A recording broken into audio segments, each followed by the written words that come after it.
Vamos a dibujar la perspectiva cabellera de una esfera. Partimos de la circunferencia y para que no salga oblicua vamos a hacer lo siguiente. Dibujamos el eje X y el eje Z. Ahora, en vez de traer el eje Y por aquí, que de esta manera los cuadriláteros saldrían oblicuos, pues vamos a hacer que el eje Y coincida con el eje Z. De esta manera el eje que llamamos Y' queda aquí abajo.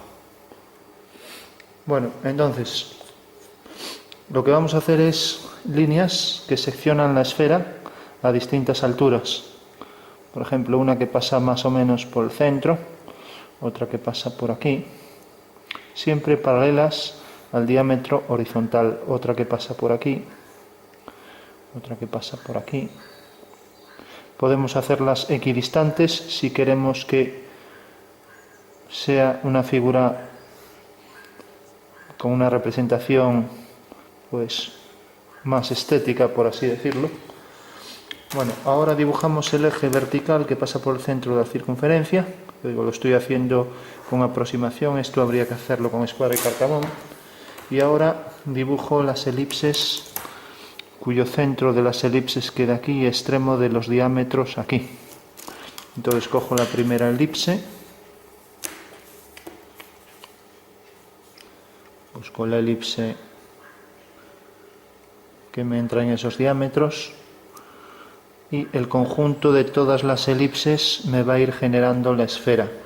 Por ejemplo, la siguiente tendríamos este diámetro. La plantilla de elipses ya tiene la marca para el diámetro.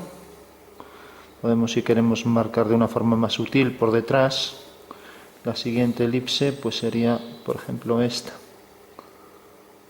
Como podemos ver, al marcar por el eje la curva, tenemos que la curva sobresale el contorno de la circunferencia, pero esa curva y el conjunto de las demás definen la envolvente de la figura. Cogemos ahora la elipse para aquí. Hay que tener cuidado con los ejes. Tienen marcados los ejes, es una plantilla de elipses isométrica.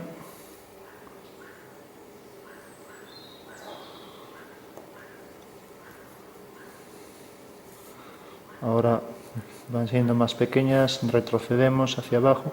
Si no encontramos el eje exacto donde corta la circunferencia y encontramos, por ejemplo, uno más pequeño, pues bajamos un poco más, sabiendo que la marca del eje son líneas paralelas. Y lo mismo, la de abajo.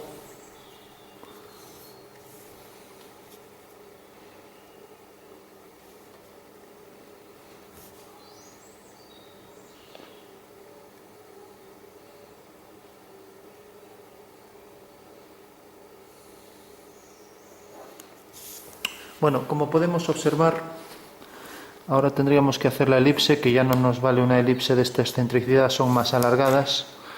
El contorno de las circunferencias de las elipses nos definen en los puntos de tangencia la elipse, que va a ser el contorno de la esfera, lo que se llama la envolvente de la superficie. Entonces hacemos la envolvente. Si tuviéramos más elipses veríamos que esto sería una elipse perfecta, o sea que estaría algo más abombada por aquí. Bueno, tenemos entonces la perspectiva de la esfera. Para entenderlo, si yo en vez de coger ese eje hubiera cogido otro, por ejemplo, tengo la circunferencia en los ejes X, Z, y digo que la dirección va a ir a 135 grados, contamos a partir de aquí el ángulo. Entonces eso quiere decir que el cuadrilátero que meteríamos aquí para meter esta circunferencia seguiría esa dirección. Y lo mismo por detrás. ¿De dónde se tendría que la elipse? Pues quedaría así. Y la elipse del contorno de la esfera seguiría la dirección del eje mayor Y. Con lo cual, si no ponemos mucha reducción, siempre la esfera pues va a quedar muy distorsionada y además el eje mayor de la elipse siempre quedará oblicuo. En este caso, como el eje Y coincide con el eje Z, pues se va a bombar en esa dirección vertical, con lo cual aunque resulta un poco extraño, ya no lo es tanto. Entonces la clave está en la menor reducción posible. En este caso, ¿cuál sería la reducción? Aquí el ángulo tenemos, siempre contamos a partir de X hasta Y.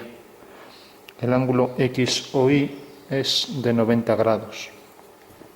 Y luego la reducción tendríamos que realmente un diámetro cualquiera de una elipse, por ejemplo este,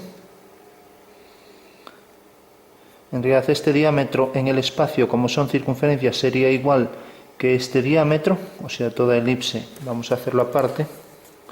Si cogemos una elipse, según esta nueva perspectiva, tenemos que, como es la representación de una circunferencia, este diámetro, que por ejemplo mide A, se transforma en este que mide B. Entonces la reducción sobre el eje Y es B partido A.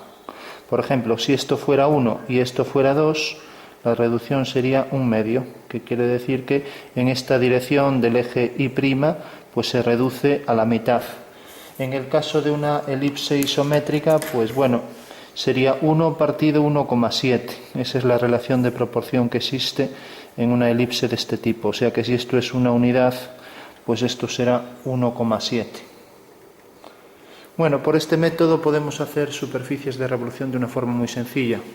Simplemente, si yo dibujo un alzado de una figura, por ejemplo, tenemos dos ejes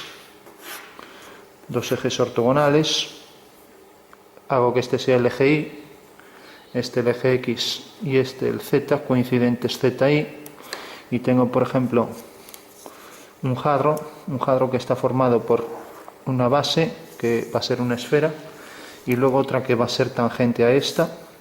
Entonces, dos centros alineados. Entonces alineo por aquí otra circunferencia.